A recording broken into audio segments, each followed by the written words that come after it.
सभी देखने वालों को नमस्ते। ओम नमः शिवाय। सबसे पहले तो आप सभी को सावन तीज की बहुत बहुत शुभकामनाएं। सावन तीज सावन के महीने का सबसे शुभ सबसे पूजनीय दिन माना जाता है, क्योंकि इस दिन भगवान शिव के साथ साथ माँ जगदम्बा की पूजा का भी विधान आता है।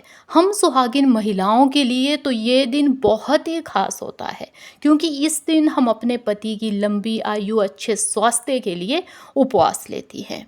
तो आज की इस विशेष वीडियो में आपको ये ही बताने वाली हूँ कि कैसे सावन तीज का उपवास लिया जाए, क्या खाना है, क्या चीज़ें निषेध है, कौन सी वो चीज़ें हैं जो उपवास लेने से पहले सास अपनी बहू को खिलाती है, या जब हम उपवास खोले तो कौन सी चीज़ खा के हमें उपवास खोलना चाहिए। इतना ही नहीं, भगवान शिव माँ जगदम्बा की पूजा कैसे आज का दिन की जाए। यदि आपका उपवास भी नहीं है ना, तो भी कुछ शुभ कुछ निषेध कुछ खास नियम आपको बताने वाली हूँ। यदि आपने उन नियमों का पालन भी किया ना, तो भी भगवान शिव माँ जगदम्बा आपको अखंड सौभाग्य का आशीष देके जाने वाले हैं। तो वीडियो बहुत ही खास है, अंत तक देखिएगा ताकि सभी नियम सभी विधि विधान आप अच्छे से जान सके। आइए चलते हैं अब सबको जानने। तो सबसे पहले आपको पूजा विधि बता देती हूँ। आपको सावन तीज वाले दिन सुबह जल्दी उठना है, नहा लीजिए, उसके बाद साफ कपड़े पहन लीजिए। जो आज के दिन पूजा की जाती है वो भगवान शिव के साथ साथ माँ जगदम्बा गणपति की भी की जाती है। तो आप इनके लिए चौकी सजा ले या अपने पूजा स्थल पे ही बैठ जाए।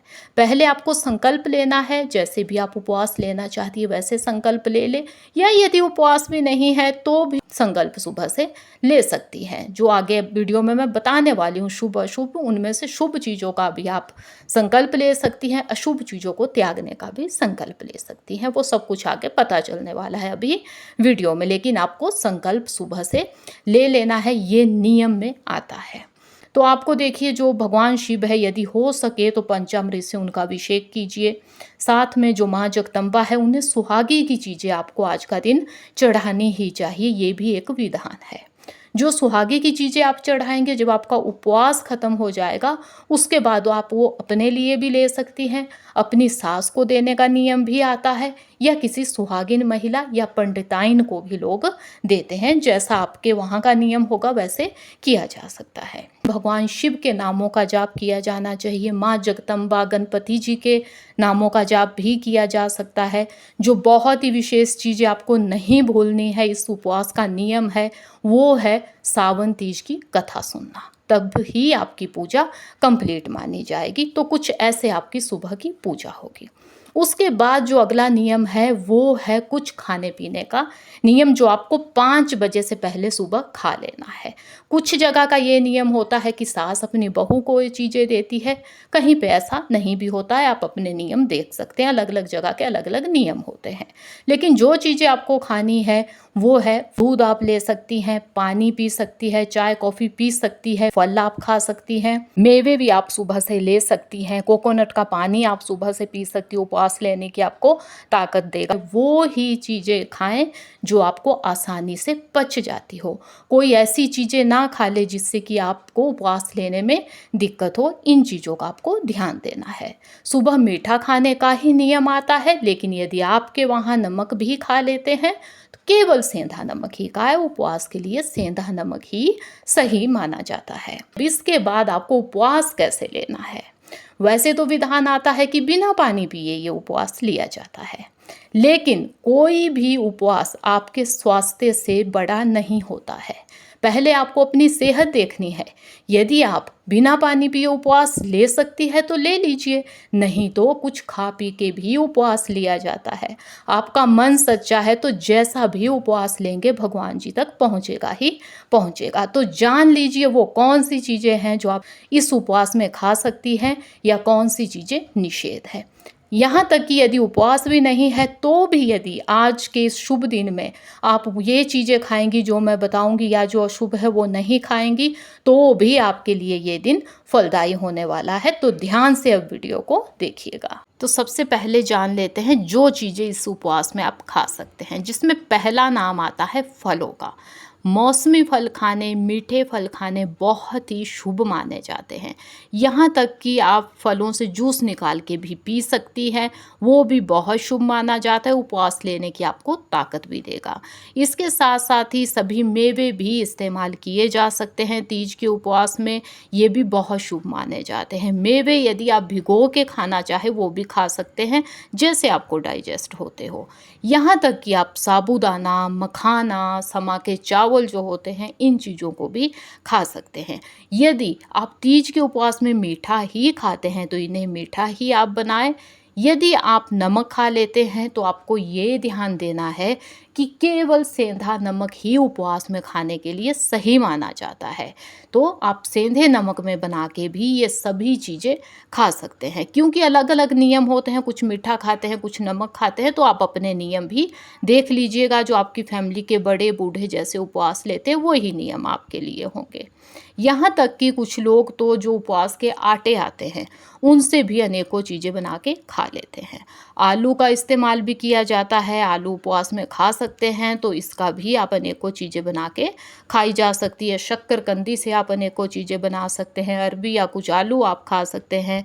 घी या कद्दू ये चीज़ें खाने भी उपवास के लिए शुभ माने गए हैं। यहाँ तक कि जो लस्सी है, दही है, यदि आपने खुद दही जमाया है, खुद दही से लस्सी बनाई है तो पी सकते हैं, पैकेट बंद नहीं पीना। जब आप उपवास खोलेंगे या यदि आपका उपवास भी नहीं है तो आपको आज के शुभ दिन सात्विक भोजन ही खाना चाहिए, ये ही शुभ दिनों के लिए सही माना गया है। सात्विक भोजन होता है जिसमें कोई मीट अंडा ना हो, जिसमें कोई लहसुन प्याज ना हो, सिंपल सादा भोजन ही हमें बना के खाना चाहिए, ये ही नियम आता है। आइए अब चलते हैं ये जानने की इस शुभ दिन में हमें क्या नहीं खाना है, जो निषेध है।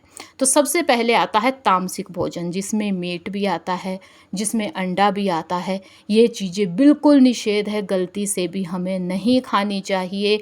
यदि उपवास लिया है तो इन चीज़ों को हाथ भी ना लगाए, लेकिन यदि उपवास नहीं लिया है तो भी ये चीज़ें आप आज का दिन ना खाएं। कि जो पैकेट बंद चीज़ें हैं, यदि आपका उपवास है ना, तो पैकेट बंद चीज़ें नहीं आपने खानी, ना ही कोई पैकेट बंद जूस आपको पीना है, क्योंकि जो पैकेट बंद चीज़ें हैं उसमें हमें नहीं पता है कि उसे कैसे बनाया, उसमें अशुद्धियाँ भी हो सकती है। बिल्कुल वैसे ही जो कोटेड सौंफ होती है, इलायची होती है, वो भी नहीं लेनी चाहिए। यहाँ तक कि उपवास में जब खाना बनाए तो जो पिसे हुए मसाले हैं वो हमें नहीं लेने चाहिए, क्योंकि उनमें भी मिलावट हो सकती है। बैंगन खाना बिल्कुल निषेध होता है शुभों के लिए, तो बैंगन आपको इस दिन नहीं खाना है। यदि उपवास लिया तो जब उपवास खोले तो बैंगन की सब्जी आप ना बनाएं, ये भी नियम में आता है। साथ में जो गोभी होती है, चाहे वो पत्ता गोभी है, फूल गोभी है, ये भी हमें नहीं लेनी चाहिए। साथ ही साथ जो साग होते हैं, पालक है, बथुआ है, ये भी हमें नहीं खाने चाहिए। इसकी वजह ये भी है कि मानसून का समय है तो कीड़े इनमें हो जाते हैं, इसीलिए इन्हें नहीं खाया जाता है। ना सेहत के लिए सही है, ना उपवास के लिए। कच्चा दूध नहीं पीना चाहिए, कच्चा दूध भी निषेध माना गया है। इसे आप कह सकते हैं कि सावन में देखिए भोले बाबा को कच्चा दूध का अभिषेक लगता है, तो भी इसे नहीं हमें खाना चाहिए। विज्ञान की साइड से देखें तो भी इस समय जो कच्चा दूध है वो सही नहीं माना जाता है। तो कच्चे दूध से, साथ में इससे बनी हुई चीज़ें खाने से भी हमें इस शुभ दिन में बचना है।